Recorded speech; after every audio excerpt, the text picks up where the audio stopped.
Hai, perkenalkan nama saya Slamet. Kali ini saya ingin menjelaskan mengenai policy brief yang berjudul mengatasi ketimpangan akses pendidikan di Papua melalui pendekatan infrastruktur, ekonomi, dan sosial. Untuk yang pertama, ada pendefinisian masalah, yaitu 1. Akses pendidikan di Papua masih tertinggal dibandingkan wilayah lain di Indonesia. Yang kedua, keterbatasan infrastruktur, kondisi ekonomi masyarakat, dan faktor sosial budaya menjadi penghambat utama pemerataan pendidikan yang berkualitas. Yaitu kelanjutannya ada akar penyebab. Akar penyebabnya disebabkan oleh infrastruktur pendidikan terbatas, yaitu sekolah, jalan, listrik, internet. Berikutnya, kemiskinan dan biaya pendidikan tidak langsung, kurangnya tenaga pendidikan, faktor geografis dan sosial budaya. Tujuan kebijakannya terdiri dari 3. Yang pertama, meningkatkan akses pendidikan yang merata dan inklusif. Yang kedua, mengurangi kesenjangan pendidikan antar wilayah. Yang ketiga, meningkatkan kualitas sumber daya manusia Papua. Untuk selanjutnya ada identifikasi solusi. Untuk identifikasi solusi, yang pertama pembangunan dan rehabilitas infrastruktur pendidikan. Kedua, bantuan ekonomi dan beasiswa. Ketiga, insentif guru dan tenaga pendidikan. Yang keempat, pendekatan pendidikan berbasis budaya lokal. Analisis solusi. Yang pertama, pembangunan infrastruktur meningkatkan akses fisik sekolah. Yang kedua, bantuan ekonomi menurunkan angka putus sekolah.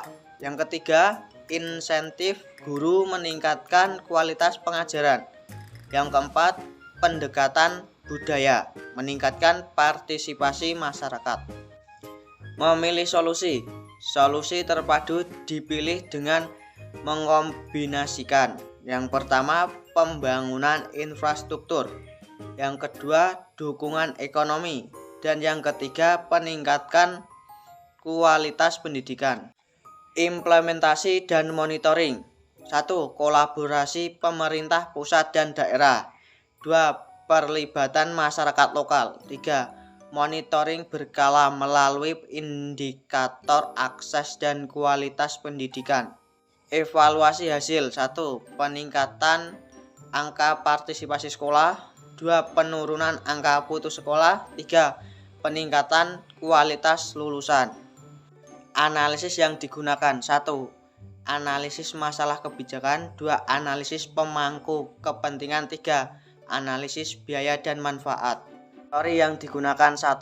Teori multiple stream world, yaitu John Kingdom. 3. Aliran masalah, yaitu ekonomi atau sosial, kebijakan, yaitu beasiswa atau insentif guru.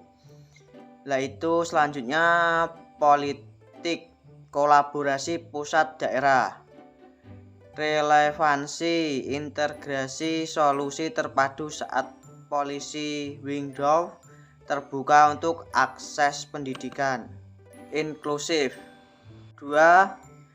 Teori siklus kebijakan Hart-Laswell atau Elston, yaitu tahap identifikasi masalah, perumusan, keputusan, implementasi, evaluasi, yaitu relevansi, analisis infrastruktur terbatas dan kemiskinan Papua, isi pembangunan sekolah dan monitoring.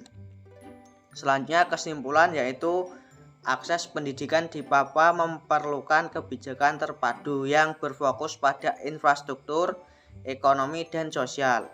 Implementasi yang konsisten dan evaluasi berkelanjutan menjadi kunci keberhasilan kebijakan.